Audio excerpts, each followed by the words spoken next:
കൂട്ടുകാരെ, ഇന്ന് കിങ്ങിണിക്കുട്ടിയുടെ കൂടെ ആരൊക്കെയുണ്ട് കഥ കേൾക്കാൻ? നമുക്ക് നന്മണിയോട് ഇന്ന് കഥ പറയാൻ പറഞ്ഞാലോ? കഥ പറയാമല്ലോ. നമുക്ക് ഇന്നൊരു കാക്കയുടെയും കുറെ പ്രാവുകളുടെയും കഥ കേട്ടാലോ? ദൂരെ ദൂരെ ഒരിടത്ത് ഒരു പ്രാവ് വളർത്തൽ കേന്ദ്രമുണ്ടായിരുന്നു. അവിടെ ഒരുപാട് പ്രാവുകളെ വളർത്തിയിരുന്നു. പക്ഷേ ഒരിക്കലും അവയെ അവിടെ ബന്ധിച്ചിട്ടിട്ടൊന്നും ഉണ്ടായിരുന്നില്ല, കൂട്ടിലടച്ചിട്ടുമുണ്ടായിരുന്നില്ല. അവർക്ക് യഥേഷ്ടം ആ പറമ്പിലൂടെ പറന്നു നടക്കാനുള്ള അവകാശമുണ്ടായിരുന്നു. കൂടെ അവർക്ക് ആവശ്യത്തിന് ഭക്ഷണവും വെള്ളവും എല്ലാം അവിടെ നിന്ന് കിട്ടിയിരുന്നു. കൂട്ടത്തോടെ താമസിക്കുന്നതിനാൽ അവിടുത്തെ പ്രാവുകളൊന്നും പറന്നു പോകാറുമില്ല. അങ്ങനെയിരിക്കെ അവിടെ അടുത്ത് താമസിച്ചിരുന്ന കാക്കയ്ക്ക് അതിലൂടെ പോയപ്പോൾ ഈ പ്രാവുകളെയൊക്കെ കണ്ടപ്പോൾ വല്ലാത്ത അസൂയ തോന്നി. എത്ര നന്നായിട്ടാണ് ഈ പ്രാവുകൾ ജീവിക്കുന്നത്! എന്ത് സുഖമാണ് അവർക്ക്! തീറ്റ തേടി പോകണ്ട, ദൂരേക്ക് പറന്നു പോകണ്ട, എന്തൊക്കെ സുഖസൗകര്യങ്ങളാണ് അവർക്ക് കിട്ടുന്നത്! അവരനുഭവിക്കുന്ന ഈ സുഖങ്ങളൊക്കെ ആസ്വദിക്കാൻ എനിക്കെങ്ങനെ സാധിക്കും? അങ്ങനെ അവൻ ആലോചന തുടങ്ങി. എന്നിട്ടോ അവനൊരു ഐഡിയ കണ്ടുപിടിച്ചു. എന്താണെന്നോ? അവൻ കാക്ക വേഷം മാറി വെള്ള നിറത്തിലുള്ള പെയിൻ്റൊക്കെ അടിച്ച് പ്രാവുകളുടെ കൂട്ടത്തിലെ ഒരാളാവാൻ തീരുമാനിച്ചു. അതുപോലെ തന്നെ അവൻ ചെയ്യുകയും ചെയ്തു.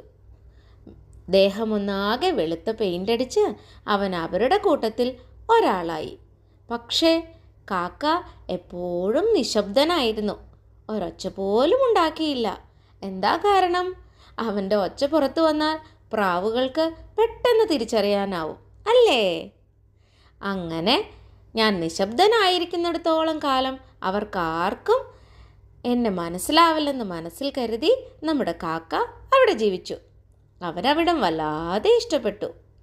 പക്ഷേ ഒരു ദിവസം അബദ്ധവശാൽ നമ്മുടെ കാക്ക അറിയാതൊന്ന് ശബ്ദമുണ്ടാക്കി.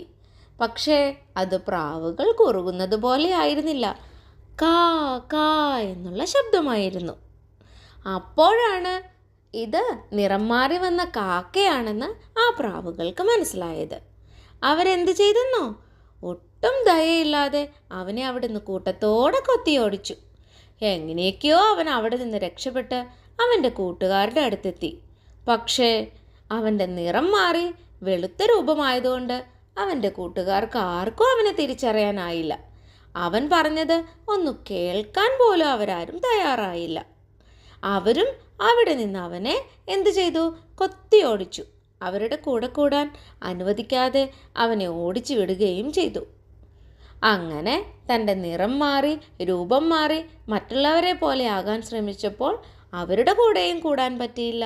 പിന്നെയോ സ്വന്തം നിലനിൽപ്പ് തന്നെ അപകടത്തിലായി സ്വന്തം കൂട്ടത്തിൽ നിന്ന് പുറത്താവുകയും ചെയ്തു. അങ്ങനെ കാക്ക ആരോരും കൂട്ടില്ലാതെ അലഞ്ഞു തിരിഞ്ഞു നടന്നു. കൂട്ടുകാരെ, ഇതിൽ നിന്ന് നിങ്ങൾക്കെന്താ മനസ്സിലായത്? നമ്മൾ മറ്റുള്ളവരെ അനുകരിക്കുന്നത് ഒരു പരിധി വരെ മാത്രമേ പാടുള്ളൂ. അവരിൽ നിന്ന് നല്ല ഗുണങ്ങളും നല്ല കാര്യങ്ങളുമൊക്കെ എടുക്കാം. ഒരിക്കലും പൂർണ്ണമായി അവരെ പോലെ ആകാൻ ശ്രമിക്കരുത്. നമുക്കെപ്പോഴും സ്വന്തമായി നമ്മുടെ ഒരു ഐഡൻറ്റിറ്റി വേണം, അല്ലേ? നമ്മളെപ്പോഴും നമ്മളായി തന്നെ ഇരിക്കുക, ഒരിക്കലും കാപട്യമില്ലാതെ ജീവിക്കുക. കേട്ടോ കൂട്ടുകാരെ? അപ്പോൾ കൂട്ടുകാർക്ക് എല്ലാവർക്കും കഥ ഇഷ്ടപ്പെട്ടു എന്ന് കരുതട്ടെ. വീണ്ടും മറ്റൊരു കഥയുമായി അടുത്ത ദിവസം കാണാം. Bye bye.